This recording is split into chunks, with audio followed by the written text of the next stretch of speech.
रंजना कभी ब्रश नहीं करती थी। उसे कितनी बार उसके माँ बाप ने डांटा, लेकिन उसका कोई असर उस पर होता ही नहीं था, जिस कारण से उसके दांत पीले पीले हो जाते हैं। शादी के बाद अरे बहू, वैसे तो तुझ में कोई कमी नहीं है, पर तेरे दांत दांत इतने पीले कैसे हैं बेटा? कैसे मतलब? कोई सर्जरी थोड़ी ना कराई है। वो तो क्या नाम, मैं ब्रश नहीं करती थी तो पीले हो गए। अब क्या करूं? आप कहे तो लाल करवा लूं या फिर काले? यार ये क्या है, क्यों माँ से लड़ रही हो? लड़ रही हूँ? अरे मैं लड़ रही हूँ या ये बोल रही है कि दांत पीले है, पीले। अरे तपस्या थोड़ी ना की है इन्हें पीले करने के लिए। बकायदा ब्रश नहीं किया है 20 साल तक, तब जाकर। छी, कैसी बात कर रही हो? ये उस वक्त तो पीले नहीं थे जब हम लोग तुम्हें देखने आए थे। अरे तब साफ करवा लिया होगा डेंटिस्ट के पास जाकर। अब देखो कैसे पीले पीले लग रहे हैं। रंजना सास की तरफ गुस्से से देखती है। फिर शुरू हो गई पीले पीले पीले। अरे पीले तो तब भी थे जब मेरे हाथ का रसगुल्ला उड़ा उड़ा कर खा रही थी और बोल रही थी, लड़की नहीं गुणों का खजाना दे रहे भाई साहब आप। खैर, अब वो लोग करते भी तो क्या करते, पीले दांत वाली बहू पल्ले पड़ी थी तो झेलना तो था ही। एक दिन कीर्तन में रंजना गाना गा रही थी। अरे कमला बहन, माँ का द्वार है, यहाँ तो सब शुद्ध होकर आते हैं, फिर अपनी बहू को ब्रश भी नहीं करवाती तुम। दूर से पीले पीले दांत भक्ति में बाधा उत्पन्न कर रहे हैं। अरे कोई 2 साल की बच्ची थोड़ी ना लेकर आई हूँ मैं बहू बनाकर। अच्छी खासी लड़की है, अरे कैसे करवाऊं ब्रश? ये तो उसे खुद करना चाहिए ना। अब माँ बाप तो इसके जैसे तैसे निपटा दिए, ये नहीं सोचा कि सास कैसे संभालेगी। सास बहू को लेकर घर आ जाती है, लेकिन सोच लेती है कि अब इसे लेकर कहीं नहीं जाएगी। अगले रोज बहू कहती है, अरे क्या हो गया, मंदिर नहीं जाना क्या? कीर्तन का वक्त हो रहा है। मेरी मधुर वाणी से कान्हा जी जागते हैं और सोते हैं। आप तो जानती है ना उनकी भक्ति में कितना मन लगता है मेरा। वो क्या है ना, तबीयत ठीक नहीं लग रही है मेरी, आराम करूंगी मैं। तबीयत ठीक नहीं लग रही? अभी तो मिथुन के गाने पर नाच रही थी आप, और अब बोल रही है कि तबीयत ठीक नहीं लग रही। अरे भक्ति में मन लगा लो सासू माँ, ऊपर जाना है, क्या मुंह दिखाओगी आप? हाँ, सास को बहू की बात पर गुस्सा आ जाता है। मैं क्या मुंह दिखाऊंगी, इसकी चिंता तो ना कर, समझी? अपने मुंह की चिंता कर, जो ये पीले पीले दांत लेकर हर जगह पहुंच जाती है। पता है लोग कितना मजाक बनाते हैं। ना जी ना, मैं नहीं जाना कहीं तेरे साथ। तो ये बात है। कोई ना, मत जाओ, मैं अपने कमरे में ही बैठकर भक्ति कर लूंगी। ऊपर वाला दांत थोड़ी ना देखता है, मन देखता है, भावना देखता है। और अरे बस बस, तू सब कुछ दिखा, बस ये सफेद चमकदार दांत ना दिखाना किसी को, है? जा यहाँ से।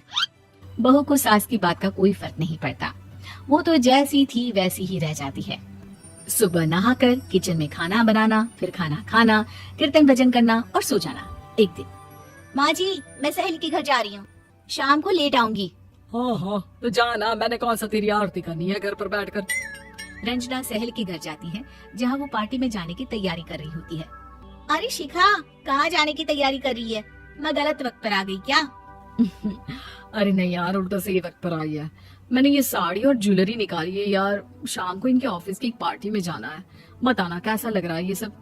नहीं यार, इस ड्रेस के साथ तो वो वाली ज्वेलरी अच्छी लगेगी। हाँ हाँ सही बोल रही है, मैंने ध्यान ही नहीं दिया। वैसे तो हमेशा से मस्त फैशन सेंस रखती है। तो बड़ा जाती होगी ना पति के साथ पार्टी में। रंजना कुछ नहीं बोलती, बस सोचती है कि यार काश ये बात सही हो जाती, पर मैं क्यों नहीं जाती पार्टी में? क्या इन लोगों की कोई पार्टी होती नहीं होगी? रंजना घर आती है और रात में पति से सवाल करती है, एक बात बताइए, आप मुझे किसी पार्टी में क्यों नहीं ले जाते? क्या आपके यहाँ ऑफिस में पार्टी नहीं होती? पति बेचारा क्या कहता कि दांत पीले हैं तुम्हारे इसलिए। अरे कोई पार्टी होती नहीं हम लोगों के ऑफिस में, तो कहाँ से लेकर जाऊं? और मार्केट, मॉल, कहीं वीकेंड घूमना, कहीं तो। अरे यार सारे हफ्ते में एक छुट्टी मिलती है, तो सोचता हूँ कि आराम ही कर लूं। क्यों? रंजना मन मार के रह जाती है। पहले कभी सास के साथ मंदिर जाया करती थी, लेकिन वो भी सास ने ले जाना बंद कर दिया। घर बैठी बैठी रंजना बोर हो जाती है। तभी उसे आइडिया आता है और वो मायके जाने का सोचती है। सासू माँ, 2 दिनों के लिए मम्मी के घर जा रही हूँ। अच्छा ठीक है, आराम से जा। और हाँ, माँ से कुछ अच्छी आदत सीख कर आना कि कैसे शरीर के हर भाग की तरह दांतों की सफाई भी जरूरी होती है, समझी? शुरू हो गई ना आप? वो लोग आपकी तरह नहीं है कि छोटी छोटी बात का बतंगड़ बना दे। उन लोगों के लिए मैं मायने रखती हूँ, ना कि मेरे पीले पीले दांत। रंजना माँ को बिना बताए उन लोगों को सरप्राइज देती है, लेकिन जैसे ही वो दरवाजे पर पहुंचती है, अंदर देखती है कि घर वाले कहीं जा रहे होते हैं। अब माँ, काश रंजना दीदी के दांतों वाली प्रॉब्लम नहीं होती तो वो भी हम लोगों के साथ चलती ना बुआ जी की बेटी की शादी में। हाँ बेटा, लेकिन अब उसे कौन समझाए कि उसको उसके पीले दांत नहीं दिखते, लेकिन उसके आसपास के लोगों को कितना एम्बैरेसिंग फील कराते हैं। मुझे तो कितनी बार उसके स्कूल की टीचर ने शिकायत की कि उसके साथ कोई लड़की बैठना भी नहीं चाहती, और ना ही कॉलेज में कोई उससे बात करना चाहता था, लेकिन पता नहीं क्यों उसे ये बात समझ में ही नहीं आती। कोई कमी नहीं है उस लड़की में, बस यही के दांत पीले हैं। वो तो भला हो जीजा जी और उनकी माँ का, जो दीदी को जैसी है वैसे ही रखा हुआ है। रंजना को अपने घर वालों की बात सुनकर बहुत दुख होता है। वो सोचती है कि वो क्या करे, लेकिन फिर वो सीधा डेंटिस्ट के पास जाती है, अपने दांत चमकाती है और कसम खाती है कि वो रोज ब्रश करेगी।